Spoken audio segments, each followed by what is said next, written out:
The courtroom was suffocatingly silent. The weight of anticipation hung in the air like a thick fog, pressing down on everyone present. At the center of it all stood Evelyn Monroe, her posture rigid, her face a mask of quiet determination. Across from her sat Lucas Monroe, the man she had once believed to be her forever. His hand twitched slightly as he gripped the edge of the table, his knuckles white. Beside him, Celeste, the woman who had shattered Evelyn's world, barely concealed her unease. Then came Evelyn's voice, clear and resolute. "Your Honor, I would like to call a witness." A ripple of murmurs spread through the courtroom like a gust of wind through dry leaves. Lucas's shoulders stiffened, and for the first time that day, real fear flickered across his face. Celeste's manicured nails dug into his arm, her own breath shallow. They had prepared for many scenarios, but not this. The doors at the back of the courtroom creaked open, and when Lucas saw who entered, the color drained from his face. Just hours ago, Evelyn had still been drowning in the wreckage of betrayal. She hadn't planned to be here, standing in a courtroom, fighting for her dignity. But life rarely followed a plan, and when fate tossed you into the storm, you either let it swallow you whole or you learned how to swim. The unraveling of her marriage had begun on an ordinary afternoon. Evelyn had been on her way to pick up their daughter from school when, purely by chance, she had driven past Lucas's office. She had considered stopping by, maybe surprising him with coffee, a small act of affection in the routine of their lives. But the surprise had been hers. A woman, tall, poised, with sleek dark hair and a confidence that suggested familiarity, had approached Lucas as he stood outside the building. She had walked right up to him, leaned in, and kissed him. Not the hesitant kind of kiss exchanged between old friends, but the kind reserved for lovers who had nothing to hide. And Lucas hadn't pushed her away. He had kissed her back, his hand resting possessively on her waist before leading her toward his car. Evelyn had been paralyzed, watching from her car as the scene unfolded like a nightmare she couldn't wake up from. The breath had been knocked out of her lungs. Her hands had clutched the steering wheel so tightly her fingers had gone numb. It wasn't just the kiss. It was the ease of it. The familiarity. The proof that this wasn't a mistake or a one-time lapse in judgment. This was something more. Something real. And it had been happening right under her nose. By the time Evelyn had arrived home that evening, she had barely been holding herself together. She had gone through the motions, helping their daughter with homework, putting their 4-year-old son to bed, all while feeling as if she were floating outside of her own body. Lucas had come home late. Later than usual. She had been waiting for him in the kitchen, the dim light above the stove casting long shadows across the walls. "Hi, love," Lucas had greeted her, the same warm smile he always wore when he returned home. He had leaned in to kiss her cheek, as if nothing had changed. She had turned away. His brows had furrowed. "What's wrong?" Her voice had come out quieter than she had expected. Steady, but sharp. "Lucas, is there something you need to tell me?" Confusion had flickered across his face before settling into something more guarded. "Like what?"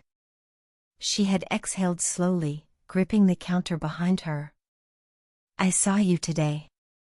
His expression had gone carefully blank. "Where?" "Outside your office," she had said, her voice barely above a whisper. "With her." For a split second, something flickered in his eyes. Something like panic. Then it was gone, replaced by resignation. He had sighed, running a hand through his hair. "Evelyn, I don't want to do this right now." She had let out a short, humorless laugh. "Oh. You didn't mind doing it, but you mind talking about it?" Lucas had exhaled, rubbing his temples. Then, with the same calculated detachment, he had said the words that had driven the final nail into the coffin of their marriage. Yes.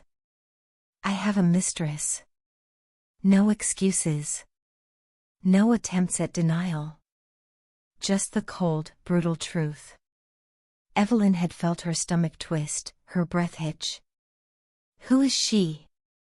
Celeste, he had admitted after a long pause. She's my colleague. Silence had stretched between them, thick and unbearable.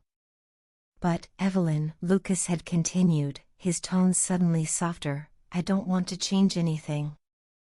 She had recoiled as if he had struck her. Excuse me? I still love you. I love the kids. But Celeste, he had hesitated, as if choosing his words carefully. She doesn't change what we have. Evelyn had felt a sharp, searing pain cut through her chest. What we have, she had repeated, her voice cracking. You think we have something? Lucas, you betrayed me. He had sighed again, as if he were the one exhausted by this conversation. Evelyn, I'm not giving you a divorce. She had stared at him, disbelief warring with the overwhelming urge to scream. Then, she had laughed, a bitter, hollow sound. You don't get to decide that. That night, Lucas had slept in the guest room. In the morning, he had left early, before the children had even woken up. No note. No apology. Just absence. And Evelyn? Evelyn had made a decision. If Lucas thought she would simply accept this, that she would stay quiet and let him dictate the terms of their broken marriage, he was gravely mistaken. She had spent years building a life with him. But now, she would prove to him, and to herself, that she could build one without him, too. This wasn't the end of her story. It was just the beginning. Evelyn had never been the kind of woman to shrink in the face of adversity. Pain? Yes. Betrayal? Absolutely. But surrender? Never. 2 days had passed since Lucas had left the house that morning, and in those 48 hours, Evelyn had cycled through every emotion possible, rage, heartbreak, disbelief, and, finally, cold determination. She wouldn't cry in front of him. She wouldn't beg. She wouldn't give him the satisfaction of seeing her break. Instead, she had made her decision. Sitting across from her best friend, Julia, in a quiet cafe on the outskirts of town, Evelyn gripped the cup of coffee in her hands like it was her last lifeline. You're sure about this? Julia asked, her brows knitted together in concern. Evelyn took a slow breath, steadying herself. I have to be. Lucas isn't going to make this easy. Julia sighed, stirring her tea absent-mindedly. Then you need the best lawyer you can find. Someone ruthless. Do you know anyone? A slow smile tugged at Julia's lips. Actually, I do. Roland Carter. He's sharp as a blade, and Lucas won't stand a chance against him. Evelyn leaned forward. Can you introduce me? That afternoon, she found herself standing outside Carter and Associates, staring up at the imposing office building. Her heart pounded against her ribs, but she forced herself forward, pushing through the glass doors and into the lobby. She had been a housewife for the better part of a decade. She had dedicated herself to raising her children, supporting her husband's career, and being the glue that held their family together. But now? Now she was a woman preparing for war. Mrs. Monroe, a deep voice called. She turned, coming face to face with a tall, broad-shouldered man in a charcoal gray suit. His eyes were sharp, assessing her with quiet curiosity. Evelyn, she corrected. I need a divorce lawyer. And I need to win. Roland Carter studied her for a moment before nodding. Then let's get started.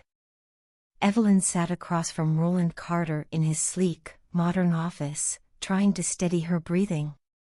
The walls were lined with shelves of thick law books, and the faint scent of polished wood and coffee lingered in the air. She had never set foot in a lawyer's office before. She had never needed to. But now, her entire future depended on what happened in this room. Roland leaned back in his chair, fingers steepled together. He was calm, measured. The kind of man who had seen every kind of divorce imaginable and knew exactly how to dismantle an opponent in court. "You understand this won't be easy," he said, his tone even. "Lucas has resources. He has money. If he doesn't want this divorce, he'll fight." Evelyn lifted her chin. "I don't care. I just want my children with me. He can have whatever else he wants, but he's not taking them." Roland's lips pressed together in thought. "Then we need leverage. Something to force his hand." Evelyn frowned. "Leverage?" Roland nodded. "Something that makes it more beneficial for him to let you go than to fight you in court." "What do you have on him?" Evelyn hesitated. What did she have on Lucas? Besides the affair? Besides his betrayal? Then, it hit her. "He's been hiding money," she said slowly. Roland's brow lifted slightly. "Explain." Evelyn took a deep breath. "Over the years, I started noticing small discrepancies in our finances. Money moving between accounts I didn't have access to. Withdrawals in cash that never added up. It wasn't much at first, but it became more frequent." Roland's lips curled into a knowing smirk. "And you have proof of this?" "I think I can find it." "Good," Roland said, leaning forward. "Because if we can prove financial misconduct, especially if he's been hiding assets during the marriage, the court will not look favorably on him. And neither will the IRS." Evelyn exhaled sharply. She hadn't even considered the legal implications of what Lucas had been doing. She had just assumed it was another sign of his selfishness. Roland tapped his pen against the desk. "This is what we do, Evelyn. We gather evidence. We build a case so strong that Lucas has no choice but to settle on your terms." For the first time in days, Evelyn felt something other than anger or heartbreak. She felt power. She nodded, her grip tightening on the chair. "I'll find what we need." Roland smiled. "And I'll make sure we use it well." This wasn't just about divorce anymore.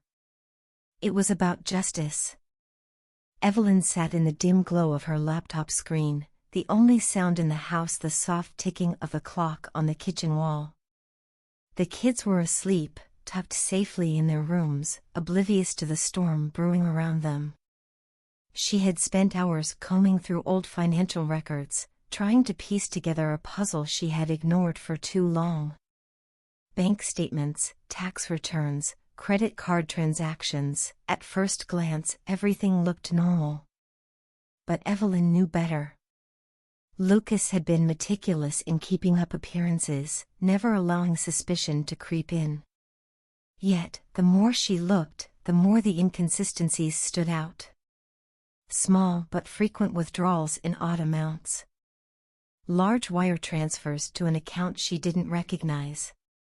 Business expenses that didn't add up. Her heart pounded. This was it.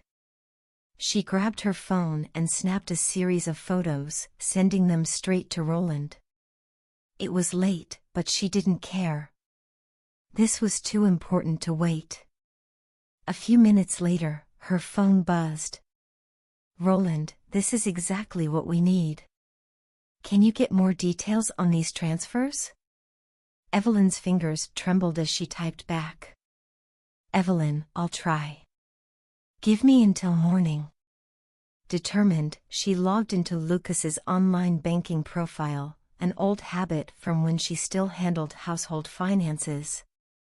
To her surprise, his credentials hadn't changed. A mistake on his part. Her breath caught as she scrolled through the history. There it was, clear as day. Lucas had been funneling money into a private account under his name for years. It wasn't just a few hidden expenses, it was deliberate, methodical theft from their shared finances. Evelyn sat back in her chair, gripping the edge of the table. Rage burned through her veins. This wasn't just a betrayal of their marriage. It was theft. And now, she had proof. Her phone buzzed again. Roland, meet me first thing tomorrow. We have a case to build. Evelyn closed her laptop, staring into the darkness of the kitchen. Lucas thought he could cheat on her, lie to her, steal from her. But he had underestimated the wrong woman. Evelyn barely slept that night. Her mind was a whirlwind of numbers, legal terms, and memories she wished she could erase. Every transaction she had uncovered felt like another betrayal, a reminder that the man she had built her life with had been plotting behind her back for years. At sunrise, she dressed quickly, grabbed her laptop, and left the house before the kids were awake. Julia had agreed to watch them for the morning, giving Evelyn the freedom to meet with Roland without distractions. She arrived at his office 10 minutes early, but he was already waiting. His desk was lined with the documents she had sent the night before, now printed and organized into neat stacks. Roland didn't waste time. This is more than just hidden assets, Evelyn. This is fraud. If Lucas was using joint funds to conceal money in a personal account, he could be in serious legal trouble. Evelyn swallowed hard, pressing her hands against the polished surface of his desk. How serious? Roland leaned back in his chair. If we present this to the court, not only will the judge rule in your favor for the divorce, but Lucas could also face financial penalties. In extreme cases, this kind of deception could even warrant an IRS investigation. Evelyn exhaled slowly. She hadn't expected this. She had wanted leverage, something to make Lucas agree to the divorce and let her keep custody of the kids. But now, she had the power to do much more. She had the power to ruin him. I don't want this to drag on, she admitted. I just want him to sign the papers and leave us alone. Roland nodded. That's where strategy comes in. We use this information as a bargaining chip. We don't have to take it to court, at least not yet. But we let Lucas know that we can. And if he fights you on the divorce, if he tries to take the kids, we'll have no choice but to expose everything. Evelyn's stomach twisted. She had spent so many years trying to keep the peace, trying to make her marriage work for the sake of their family. But there was no peace left to keep. She lifted her chin. What do we do next? Roland smiled. We let him know the game has changed. That afternoon, Evelyn sat across from Lucas for the first time since their confrontation in the kitchen. They met in a neutral space, a sleek, modern conference room at Roland's firm. Lucas looked tired. Not broken, not regretful. Just irritated. As if this whole thing was a minor inconvenience in his otherwise perfect life. You didn't have to get a lawyer, he said, his voice smooth as ever. We could have handled this privately. Evelyn forced a smile. Like you handled our finances privately? Lucas's expression faltered. Just for a second. But it was enough. Roland slid a folder across the table. Mr. Monroe, these are records of financial activity that you failed to disclose to your wife during the marriage. As you know, the law requires full transparency in financial matters between spouses. Lucas didn't reach for the folder. This is ridiculous. Roland continued as if he hadn't spoken. We have records of wire transfers, concealed withdrawals, and a personal account that was funded using joint assets. If this information were to be presented in court, it would not only affect the division of assets, but it could also open the door to an external financial investigation. Lucas's jaw tightened. You wouldn't. Evelyn leaned forward, her voice soft but unwavering. I don't want to. But if you push me, Lucas, I will. The room was silent. For the first time, Lucas looked at her, not as his wife, not as the woman he had cheated on, but as an opponent. And he understood something he hadn't before. She wasn't afraid of him anymore. Finally, he exhaled through his nose. What do you want? Roland folded his hands neatly on the table. A clean divorce. Full custody of the children granted to Evelyn, with reasonable visitation for you. No contestation on asset division. No delays. Lucas's lips pressed into a thin line. And if I refuse? Roland tilted his head. Then we take this to court. And I promise you, Mr. Monroe, you will lose. Evelyn watched as Lucas stared at the folder on the table, his fingers twitching slightly. He wasn't used to losing. He wasn't used to being outmaneuvered. But today, he had no choice. After what felt like an eternity, he leaned back in his chair, shaking his head with a humorless laugh. Fine. Evelyn's breath hitched. She had one. Lucas turned to her, his eyes colder than she had ever seen them. I hope you know what you're doing. She met his gaze without flinching. I do. Lucas stood, smoothing out his shirt. Then I guess this is it. He looked at Roland. Send me the paperwork. And with that, he walked out of the room. Evelyn sat still for a long moment, staring at the empty chair where Lucas had been. Roland broke the silence. Are you okay? She nodded, though she wasn't sure if it was true. I don't know what I expected. Maybe some kind of apology. Roland sighed. Men like Lucas don't apologize. They just find new ways to blame you. Evelyn looked down at her hands, exhaling slowly. It didn't matter anymore. She had done what she came here to do. And for the first time in a long time, she felt free. Evelyn had expected to feel relief. As she walked out of Roland's office that day, divorce papers in the process of being finalized, she thought she'd finally be able to breathe. The battle was over. She had secured custody of her children. Lucas had folded under pressure. She had won. But instead of relief, an unsettling numbness settled in her chest. Lucas wasn't the type to lose gracefully. 2 days passed without incident. Then, on the third morning, Evelyn received a notification from her bank. A withdrawal had been made, a large one. Her heart pounded as she clicked through her account details. Funds had been transferred to an unknown account. The savings she had been relying on to get through this divorce were suddenly gone.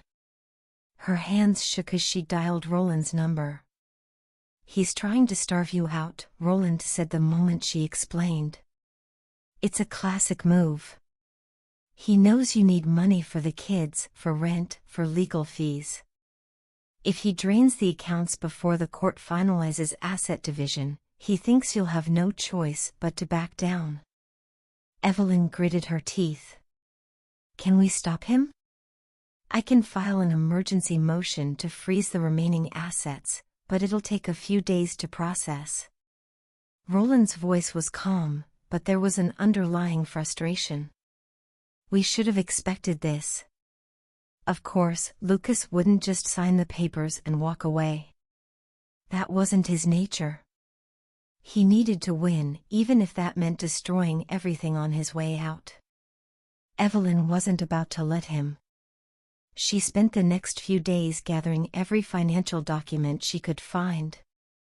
She met with Roland daily, building a counterattack. She even started looking for a full-time job, something she hadn't done in years. Lucas might have thought she was weak. But he was about to learn just how wrong he was. The next time she saw Lucas was at their house. Her house.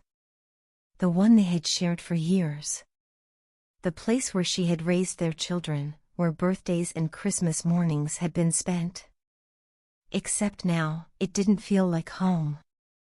Lucas had returned to collect the rest of his things. She hadn't wanted to see him. She had planned to be out with the kids, avoiding another confrontation. But when she arrived back that evening, she found him standing in the living room, looking around like a king surveying the ruins of his empire. "I didn't think you'd be here," he said, his voice neutral. Evelyn dropped her bag on the table, keeping her tone equally cool. "Neither did I." Lucas studied her for a moment. "You froze the accounts." She didn't react. "I did." His jaw tightened, but he smirked. "So you're really going through with this? Was there ever a doubt?" Lucas let out a dry chuckle, shaking his head. "You've changed, Ev." She crossed her arms. "No, Lucas. I've just stopped pretending." Silence stretched between them. For a moment, she saw something flicker in his expression. Regret?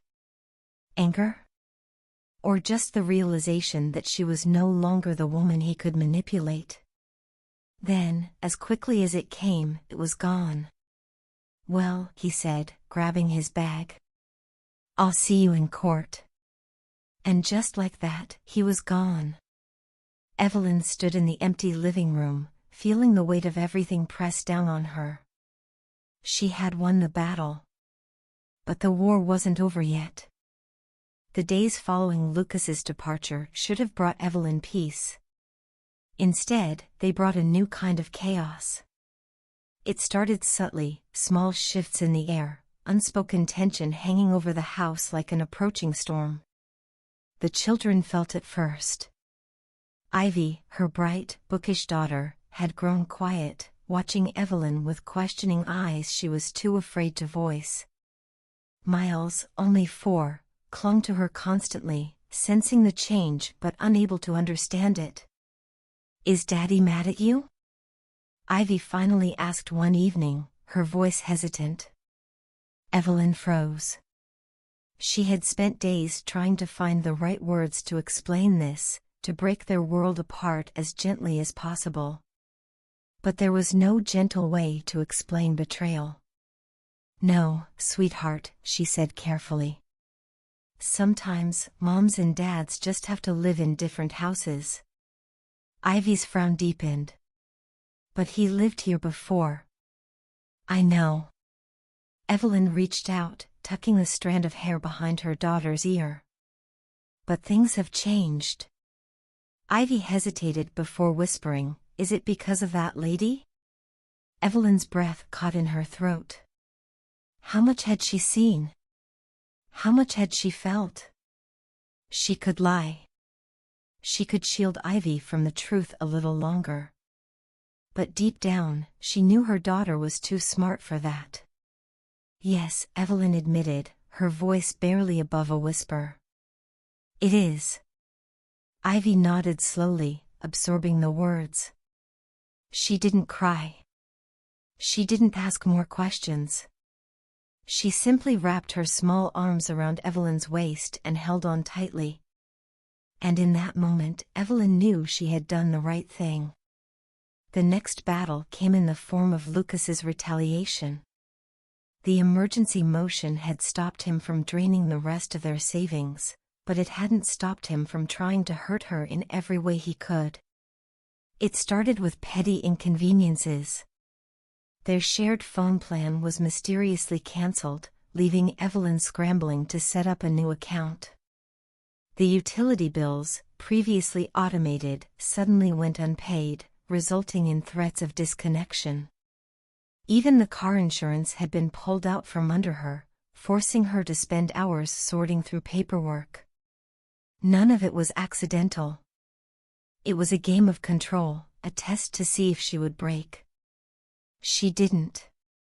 She spent hours on the phone fixing every loose end, securing every financial foothold he tried to yank away from her. She made sure the mortgage was paid, the kids' school tuition was covered, the lights stayed on. She would not let him reduce her to nothing. Then, he escalated. A letter arrived from his lawyer, outlining a sudden change of heart. Lucas was now requesting joint custody, something he had previously agreed to forego. Evelyn's hands shook as she read the words. This wasn't about the children. He didn't want full-time custody. He barely had time for weekend visits. No, this was about punishing her. Lucas wanted to scare her, to force her into a settlement that favored him.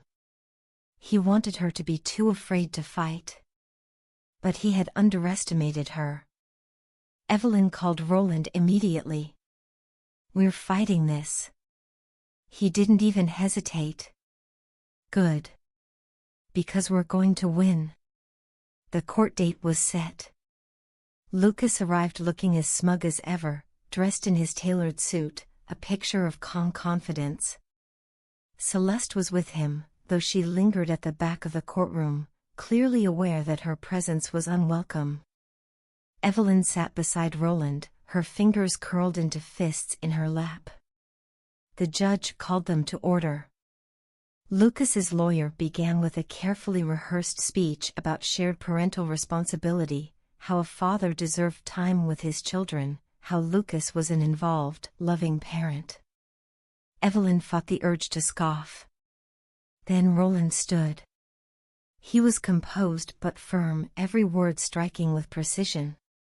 He laid out the true version of events, the infidelity, the financial deception, the sudden shift in Lucas's custody request only after he had failed to control her through other means. Then, Roland presented the final blow. A stack of documented evidence detailing Lucas's recent absences, times he had voluntarily skipped his visitation days, times he had prioritized work, trips, and his new life over the children he now suddenly demanded joint custody of. Lucas's confident expression faltered. The judge reviewed the files, then turned to Lucas. Mr. Monroe, can you explain why you failed to exercise the visitation rights you were already given? Lucas opened his mouth, but no words came out. Evelyn watched as the realization hit him, he had lost. The gavel struck. Full custody was awarded to Evelyn. Lucas would still have visitation rights, but the control he had so desperately tried to maintain was gone. And for the first time in months, Evelyn felt free. The courtroom had fallen silent, the final gavel strike still echoing in Evelyn's ears. She had won. But victory did not come with the sense of peace she had expected. Lucas stormed out without a word, his posture stiff, his jaw locked tight. Celeste trailed after him, her expression unreadable. Evelyn watched them go, her fingers still curled into fists. Are you okay? Roland asked beside her. She exhaled slowly, unclenching her hands. I don't know yet. But she would be. The battle may have been over in court, but Lucas wasn't finished making her life difficult. A week after the ruling, he showed up at the house unannounced. It was his scheduled visitation day, but instead of waiting for Evelyn to bring the kids outside, he pounded on the front door like he still had the right to walk in whenever he pleased. She took a steadying breath before opening it. Lucas, she greeted coolly. His eyes were dark with anger. Are you proud of yourself? Evelyn crossed her arms. Excuse me? You humiliated me in court. You did that to yourself, she said evenly. Lucas let out a sharp breath, shaking his head. I hope you know what you've done. Keeping the kids away from their father. You still have visitation rights, she cut in. Nothing is stopping you from being a parent to them. The only thing stopping you is you. Lucas stared at her, searching for weakness. The old Evelyn, the one who would have second-guessed herself, who would have softened at his words, was gone. And he knew it. Finally, he scoffed. Fine. He stepped back. Where are they? Evelyn turned, calling over her shoulder. Ivy, Miles. Your dad's here. The children ran out, their bags already packed. Ivy slowed as she reached the door, looking up at Evelyn as if waiting for something. Evelyn crouched, brushing a strand of hair from her daughter's face. You have fun, okay? Ivy nodded but didn't smile. Miles clung to Evelyn's leg before hesitantly letting go, following Ivy to Lucas's car. Evelyn watched them buckle in. Lucas didn't look back as he shut the door and drove away. The moment they were gone, the weight of everything hit her all at once. She braced herself against the doorway, inhaling sharply. This was her new reality. A life without Lucas in it. And she refused to let it break her. The days passed, then weeks. Evelyn threw herself into rebuilding her life. She finalized a full-time position at a translation agency, working from home so she could be there for Ivy and Miles. She learned how to manage finances on her own, how to repair things around the house, how to navigate the world as an independent woman instead of someone's wife. For the first time in years, she felt capable. And then, there was Roland. He checked in on her often, sometimes under the guise of legal matters, but mostly just as a friend. Evelyn appreciated his quiet presence, the way he didn't push, didn't pry. One evening, after a particularly long day, he invited her to dinner, not as her lawyer, but as something else. She hesitated. Roland, I don't know if I'm ready. He smiled, understanding in his gaze. Then we don't call it anything. Just two people, sharing a meal. No pressure. And for the first time in a long time, Evelyn allowed herself to want. She agreed. And as she sat across from Roland that evening, listening to him talk about his own past, his failed marriage, the lessons he had learned, she realized something. She wasn't just surviving anymore. She was living. The courtroom was packed, the air thick with tension. Lucas sat stiffly beside his lawyer, his fingers tapping impatiently against the table. Celeste was next to him, her posture rigid, her expression unreadable. Across from them, Evelyn sat beside Roland, her back straight, her hands clasped together in her lap. She had spent months preparing for this moment. The custody battle had been won, but the division of assets remained a battlefield. Lucas had fought tooth and nail to keep everything, his investments, the house, even the car Evelyn drove the kids to school in. He had assumed that dragging this out would wear her down, force her into a settlement. But he had underestimated her. And today, she had a card to play.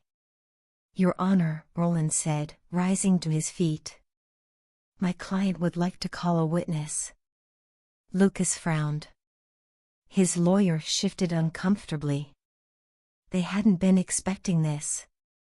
The judge nodded. Proceed.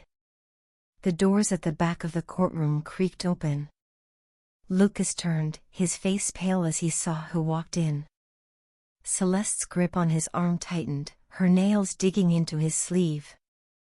The witness strode forward, confidence in every step. She took a seat at the stand, placing her hands neatly in her lap. Evelyn didn't take her eyes off Lucas. She saw the exact moment he realized that his carefully spun lies were about to collapse. The judge turned to the witness. "Please state your name for the record." She cleared her throat and spoke clearly. "My name is Helena Richards. I was Mr. Monroe's assistant." A ripple of murmurs spread through the courtroom. Lucas's lawyer shot to his feet. "Objection. This witness was not disclosed. The defense was informed of our witness list within the required time frame," Roland countered smoothly.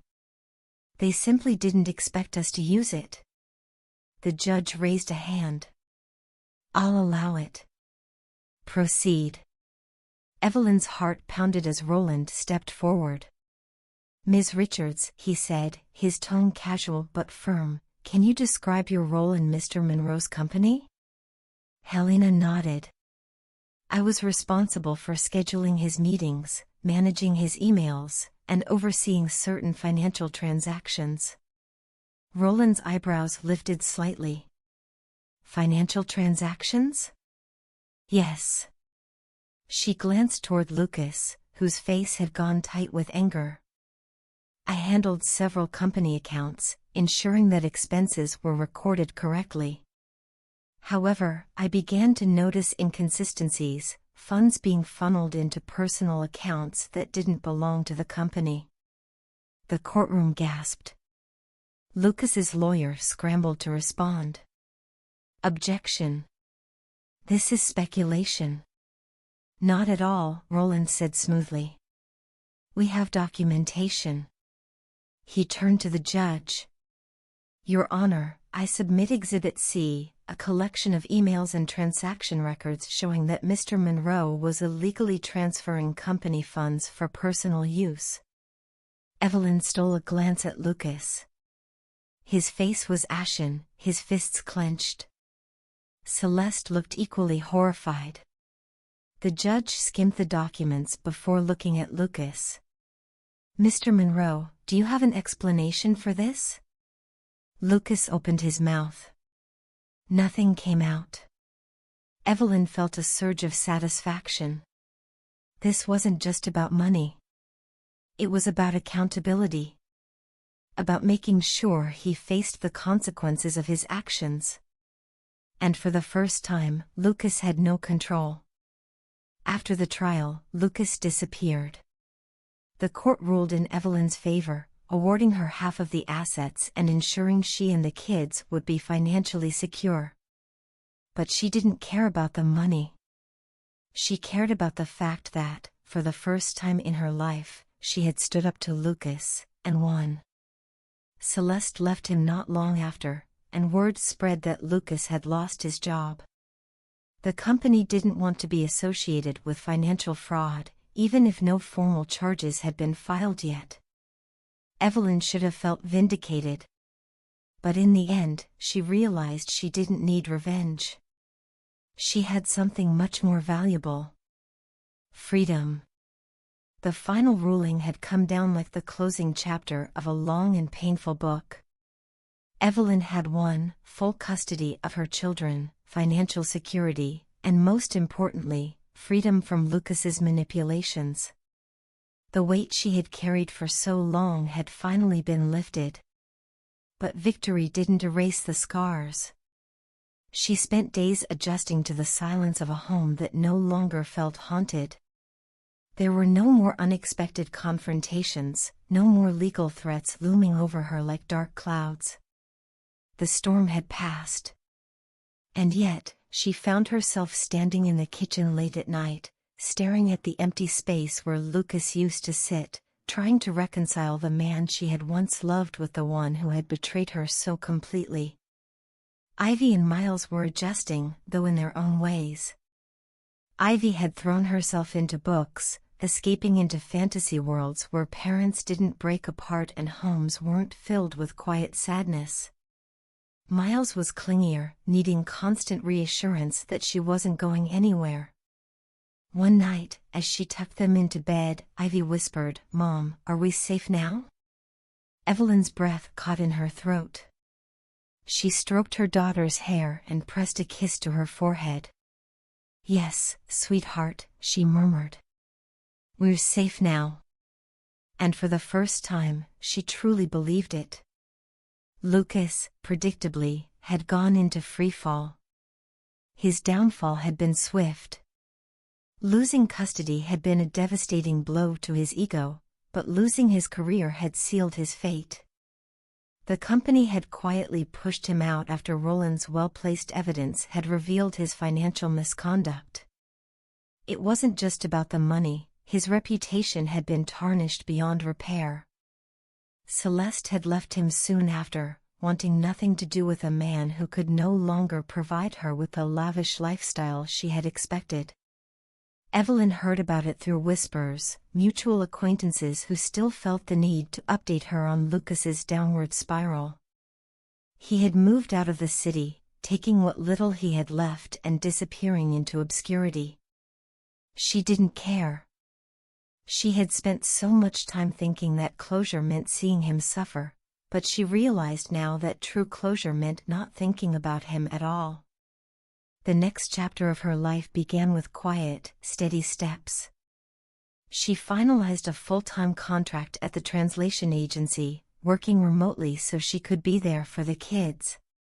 She redecorated the house, replacing old furniture and repainting walls that had once felt suffocating. She stopped wearing her wedding ring. And then, there was Roland. He had become a steady presence in her life, offering advice when she needed it, support when she wavered, and most importantly, space when she asked for it. One evening, as they sat on her porch watching the kids play in the yard, he turned to her. "You know," he said, his voice warm, "I think you're starting to believe it." She smiled, tilting her head. "Believe what?" "That you don't need him." Evelyn exhaled slowly. "I think you're right." Roland studied her for a moment. "So, what now?" She thought about that. For so long, her life had been dictated by Lucas's choices, by survival, by battles she never wanted to fight. But now? Now, the future was hers to decide. She looked at Roland, really looked at him, and for the first time, she allowed herself to want. "Now," she said, reaching for his hand, "we start over." And this time, it would be on her terms. Evelyn had fought her battle and won, not just in the courtroom, but within herself. She had rebuilt her life, reclaimed her freedom, and learned that true strength wasn't just about standing up to those who wronged you, it was about knowing your worth and never letting anyone diminish it again. She had survived the betrayal, the lies, and the manipulation. But more importantly, she had come out the other side whole. No longer just a woman scorned, but a woman reborn. Dear viewers, thank you for staying with Evelyn on this journey of heartbreak, resilience, and triumph. Life doesn't always go as planned, and sometimes, the people we trust the most turn out to be strangers in disguise. But as Evelyn's story shows, even the darkest betrayals can lead to new beginnings. Have you ever faced a situation where you had to rebuild from nothing? How did you find your strength? Share your thoughts in the comments below, we'd love to hear your stories. And if you enjoyed this story, don't forget to like, subscribe, and hit the notification bell so you never miss another gripping tale. Your support means the world, and it helps us bring you more powerful stories like this one. Apologies for any minor errors, after all, even the best storytellers are human. Until next time, stay strong, stay resilient, and remember, every ending is just the start of a new beginning. See you in the next story.